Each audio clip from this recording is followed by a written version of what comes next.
हमारे देश में आज भी बहुत सारे आपने ऐसे केसेस देखे होंगे जो रैगिंग से जुड़े हुए होते हैं। जब भी कोई बहुत मेजर केस आता है रैगिंग का, हमारा ध्यान उनकी तरफ तभी जाता है। रिसेंटली अभी कुछ दिन पहले की बात है, आपने एक केरला के स्टूडेंट का रैगिंग का केस सुना होगा, जिसे 6 घंटे कंटिन्यूसली रैगिंग करी गई थी और उसकी किडनी तक डैमेज हो गई थी उसकी वजह से। ये काफ़ी नहीं था, एक बार हमने तब बातचीत करी थी, पूरा सोसाइटी में, सोशल मीडिया, हर जगह बातचीत हुई थी, लेकिन उसके बाद फिर से सारी चीज़ें बंद हो गई। और अब उससे भी ज़्यादा खतरनाक केस एक उत्तराखंड के अंदर हमें देखने को मिलेगा, जहां पर सेकंड ईयर की एक जो स्टूडेंट थी उसकी ब्रूटली रैगिंग करी गई और रैगिंग के बाद एक लंबे समय के बाद में जब उसका इलाज चलता रहा तो उसके बाद उसकी डेथ यहां पर हो गई। आपने ये जो वीडियोस हैं सोशल मीडिया पर बहुत सारे वीडियोस वायरल देखे होंगे, जिसमें जो रैगिंग से पीड़ित जो छात्रा थी उसकी डेथ से पहले का जो वीडियो है वो वीडियो वायरल हुआ था। और पूरे इन्वेस्टिगेशन में या फिर पूरे मामले में सबसे बड़ा सबूत वही यहाँ पर बना। रैगिंग का मामला केवल एक सामान्य रैगिंग नहीं थी, यहाँ पर बहुत सारी चीजें, जैसे यहाँ पर बताया जा रहा है कि 3 जो स्टूडेंट थी, जो 3 सीनियर थी इस छात्रा की, उन्होंने रैगिंग करी। इसके बावजूद जो कुछ कॉलेज के जो प्रोफेसर्स थे, जो टीचर्स थे, उन लोगों ने भी गलत व्यवहार यहाँ पर किया। इवन जो इनके पिता थे, उनके पिता ने जो जातिगत आधार पर, बिकॉज वो एससी से बिलोंग करती थी, तो जातिगत आधार पर उनको प्रताड़ित करना और साथ ही साथ सेक्सुअली उत्पीड़न है वो भी यहाँ पर शामिल है। तो ये सारी समस्या हमें देखने को मिलेंगी। मैं आपको एक डेटा दिखाऊंगा, जिस डेटा में आप लोग देखेंगे कि काफ़ी सारे प्रोविजंस, हम इतनी बातें करते हैं, लॉ इन्फोर्समेंट की बात करी जाती है, बट स्टिल उसके बाद भी इंडिया में रैगिंग का जो डेटा है वो कंटिन्यूसली बढ़ता जा रहा है। उस डेटा की बात तो करेंगे। अब ऐसी बात नहीं भारत के अंदर कोई लॉ ना हो, भारत के अंदर जो कुछ प्रोविजंस हैं उनके बारे में बात करेंगे। अलग अलग राज्यों ने भी कानून बनाए हैं, लेकिन उसके अलावा भी ये क्यों रुकने का नाम नहीं ले रहा है और ऐसी घटनाएं क्यों दिन ब दिन बढ़ती जा रही हैं, उन सभी चीज़ों की इस वीडियो के अंदर हम यहाँ पर बात करेंगे। तो जैसा मैंने यहाँ पर बताया, सबसे पहले यहाँ पर हम नज़र डालेंगे एक टाइम लाइन के ऊपर कि जैसा आप लोग जानते हैं 18 सितंबर का मामला था। अभी ज़्यादा न्यूज़ में इसलिए आया बिकॉज जो डेथ है वो डेथ अभी यहाँ पर हुई थी। तो एक जो 3 सीनियर छात्राएं थी उनके ऊपर आरोप था, प्रोफेसर के ऊपर भी आरोप था यहाँ पर कि उन्होंने अनुचित तरीके से छुआ, ये सारी चीज़ें देखने को मिली। और उसकी वजह से जो एक उनका मानसिक और जो फिजिकल स्वास्थ्य है वो बिगड़ता रहा और लंबे समय तक इलाज के दौरान जो डेथ है वो डेथ यहाँ पर देखने को मिली। और जैसा मैंने बताया कि ये जो वीडियो है, ये वीडियो ही सबसे बड़ा सबूत यहाँ पर देखने को मिला इस पूरे केस के अंदर। और 26 दिसंबर को जब ये डेथ होती है इनकी, तो उस दौरान जो FIR है, ऑल्दो माता पिता का तो ये भी आरोप है कि वो इस मामले को लेकर पुलिस के पास भी गए थे, लेकिन पुलिस ने इस चीज़ों को शुरुआत में रजिस्टर करने से मना कर दिया। जब डेथ हुई और बहुत ज़्यादा सोशल मीडिया पर सारी चीज़ें हुई, जब माता पिता पुलिस के साथ साथ CM हेल्पलाइन पर भी कंप्लेंट करने के लिए, तब जाके जो FIR है, ये सारी चीज़ें यहाँ पर देखने को मिलती हैं। मतलब एक जो एडमिनिस्ट्रेशन का जो चेहरा है वो ये भी देखने को मिलेगा कि चाहे कोई अगर कितना भी बड़ा क्राइम हो, आज के टाइम पर हमारे जो सिस्टम है, जो लॉ का सिस्टम है, जो प्रशासन है, एक सामान्य व्यक्ति के लिए पुलिस तक पहुंचना वो भी काफ़ी मुश्किल है। यानी कि डेथ होने के बाद तब जाके जो ऑफिशियल कंप्लेन है, जो FIR है, वो यहाँ पर रजिस्टर करी गई। इन सभी चीज़ों के बाद जब ये सारी घटनाएं होती हैं, उसके बाद तुरंत जो UGC है, UGC ने यहाँ पर एक्शन लिया और UGC ने भी कुछ जो फैक्ट कमेटी है उसका यहाँ पर गठन करा सारे के सारे मामले की जाँच करने के लिए।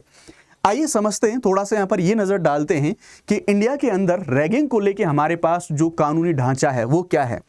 तो यहाँ पर देखेंगे सुप्रीम कोर्ट की जो परिभाषा है 2011 के हिसाब से, जिसे हम रैगिंग में देखते हैं, तो जो रैगिंग है, रैगिंग में कोई छेड़छाड़ है उसको भी शामिल करा जाएगा, किसी का अपमान है या फिर किसी को डराने वाली जो एक्टिविटी है, सभी चीज़ों को यहाँ पर शामिल करा जाएगा रैगिंग के अंदर।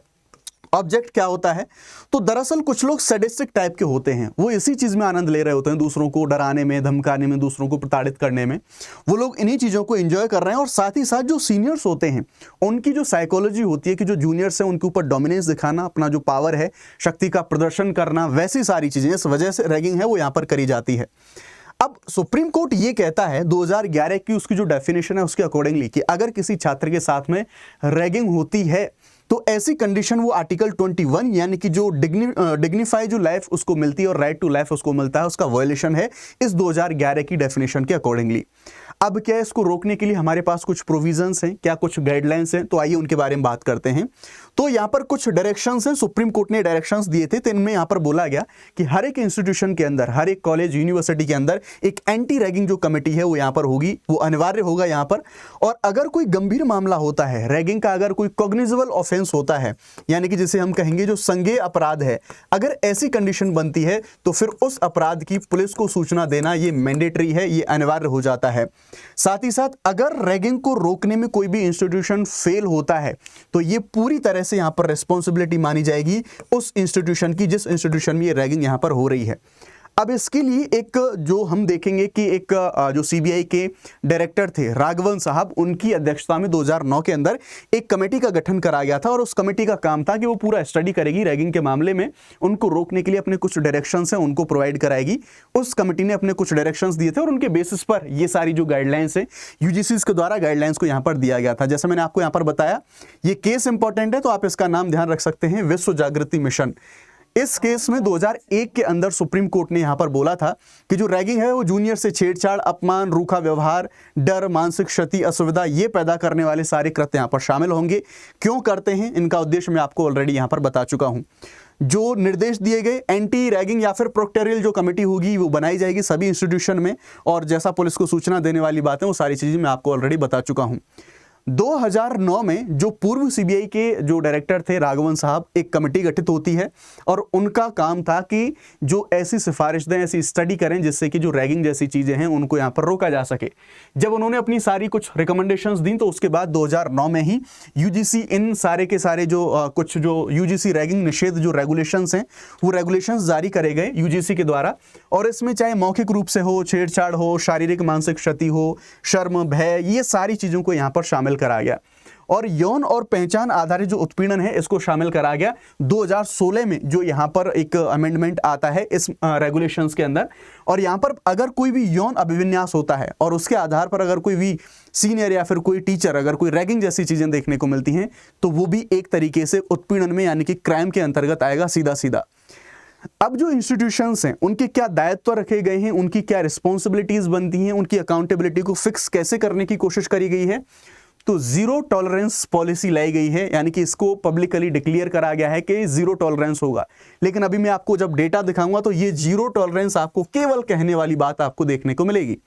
हम देखेंगे कि ऐसे स्क्वाड कमिटीज ये सारी, और साथ ही साथ जो फ्रेशर्स और सीनियर का जो कम्युनिकेशन होता है उसको कंप्लीटली मॉनिटर किया जाएगा, ऐसी चीज यहां पर बोली जाती है। अब ऐसा जो इंडिया के अंदर अगर हम नेशनल लेवल पर देखें तो हमारे पास कोई रैगिंग के लिए डेडिकेटेड लॉ नहीं है। ऑल्दो जो स्टेट्स हैं, स्टेट्स ने अलग अलग अपने लॉ बना रखे हैं, लेकिन जो रैगिंग की एक्टिविटीज होती हैं उनको हमारे आईपीसीज यानी कि अभी जो हमारे बीएनएस हैं उनके अंडर कुछ जो सेक्शंस हैं उनके अंदर यहां पर देखा जाता है। जैसे हम देखेंगे तो आईपीसी के अंदर हम देखेंगे आईपीसी 339 और आईपीसी 340, इसमें कुछ हल्का सा फाइन है और यहां पर देखेंगे आप 1 साल तक की जो जेल जैसे कुछ प्रोविजंस आपको देखने को मिलते हैं। बाकी अपराध हैं उनसे भी आईपीसी जैसी चीजें हैं यानी कि बीएनएस वाली चीजें हैं वो यहां पर निपटेंगी। ये कुछ ऐसे स्टेट हैं, जैसा मैंने बताया कि इंडिया के पास अपना कोई ऐसा डेडिकेटेड जो रैगिंग का इतना बड़ा इशू है उसके लिए कोई लॉ नहीं है। हाँ, अलग अलग राज्यों ने यहाँ पर रैगिंग के लॉ बना रखे हैं।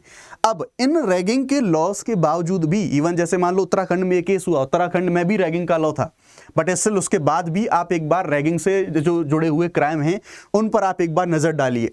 अगर आप देखोगे तो 2012 से लेके 22 तक का यानी कि 10 साल का ये डेटा है, और इसमें कंप्लेन की बात आप देखो, और ये कंप्लेन भी यूजीसी की 24/7 जो हेल्पलाइन है उसका डेटा है।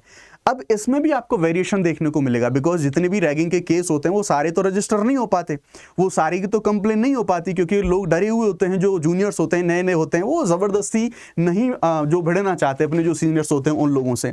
तो हम देखेंगे कि जो शिकायतें हैं वो केवल 2012 से 2022 के बीच में 8000 से ज़्यादा शिकायतें प्राप्त हुई हैं यहाँ पर यूजीसी को।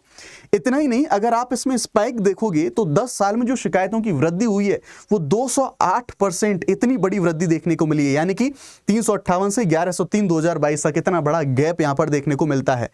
अब हर एक जो 10 स्टूडेंट होते हैं उनमें से 4 जो स्टूडेंट हैं उन्हें रैगिंग का सामना करना पड़ता है, लेकिन रिपोर्टिंग कितने की हो रही है, केवल लगभग 8.6% मामले हैं वही केवल रिपोर्ट यहां पर हो पा रहे हैं। अब अगर आप यहां पर देखोगे तो इन्हीं 2 सालों में रैगिंग से जुड़ा एक जो डेथ का मामला है, ये अकेला नहीं उत्तराखंड के अंदर, वो तो सोशल मीडिया पर बहुत ज्यादा वायरल हुआ, अचानक से चीजें आई सामने तब पता लगा, लेकिन 51 डेथ आपको देखने को मिलेंगी 2022 से 24 में रैगिंग से जितनी भी डेथ्स हुई हैं, इतनी सारी डेथ हुई हैं।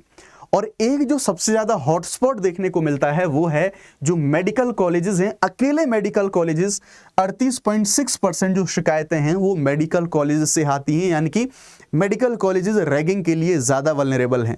तो हमने कानून, रेगुलेशंस, आईपीसी, बीएनएस सारी चीज़ें देखी, बट स्टिल उसके बाद भी आज हमारे पास, हमारे सामने ये डेटा है और इसके लिए ऐसा कोई नहीं, बस नॉर्मली एक्शन हो जाएगा जब भी लॉ की बात होगी। अभी एक केस आया है, बहुत ज़्यादा वायरल हो गया, वीडियोस वायरल हुए, इतना ज़्यादा सोशल मीडिया पर आउटरीच आया, तो अभी वही एक्शंस हो जाएंगे, लेकिन इसके बाद कुछ भी सॉलिड या फिर लॉन्ग टर्म में नहीं किया जाएगा। रही बात रिपोर्टिंग की, तो रिपोर्टिंग में प्रॉब्लम इसलिए आती है बिकॉज नए जो बच्चे हैं वो जूनियर्स होते हैं, वो सीनियर और जो टीचर हैं, टीचर भी अगर प्रताड़ित करते हैं तो भी वो उनसे नए नहीं भिड़ना चाहते, क्योंकि उनसे उनको अपने जो एकेडमिक कुछ कॉन्सिक्वेंसेस हैं वो उनको झेलने पड़ते हैं। मार्क्स कम देना या फिर धमकाना, बाहर जाके मारपीट करना, ये सारी चीज़ें देखने को मिलती हैं। इस वजह से जो रिपोर्टिंग है वो रिपोर्टिंग भी यहाँ पर नहीं हो पाती है। तो ये है पूरा का पूरा भी सिनेरियो, जो सारा का सारा सिनेरियो है। बाय द वे, आपका जो भी ओपिनियन है वो कमेंट सेक्शन में आप लोग ड्रॉप कर सकते हैं। अब ऐसे सारे जितने इश्यूज हैं, चाहे लॉ से रिलेटेड रहे, कॉन्स्टिट्यूशन से रिलेटेड रहे, या फिर जो भी करंट के इश्यूज हैं, उनके लिए आप इस चैनल को सब्सक्राइब कर सकते हैं। और अगर आप यूपीएससी सीएससी के लिए प्रिपेयर करना चाहते हैं तो आप अनअकैडमी के प्लस कोर्सेज के साथ जुड़ सकते हैं, जो कि लोएस्ट ऑफर जो है अनअकैडमी का प्लस कोर्सेज पर चल रहा है। 17,999 में आपके सब्सक्रिप्शन की शुरुआत होती है। ध्यान रखिएगा, कोई भी अगर आप कोर्स परचेज करते हैं और शुभ 50 कोड अगर आप लगाएंगे तो मैक्सिमम डिस्काउंट आपको यहाँ पर मिल रहा होगा। अगर हम देखें, जो 60% का डिस्काउंट है ये रियल प्राइजेस हैं, उसके बाद ये प्राइजेस आपको मिलते हैं। और जो बैचेज हैं वो बैचेज लाइव हो चुके हैं। 30 तारीख से और 6 तारीख से आगाज जो बैच है, जो कि बाइलिंगुअल बैच होने वाला है, ये इसे आप एनरोल कर सकते हैं। कॉमेंट में आपको सारे के सारे जो लिंक हैं वो लिंक मिल जाएंगे। Thank you very much.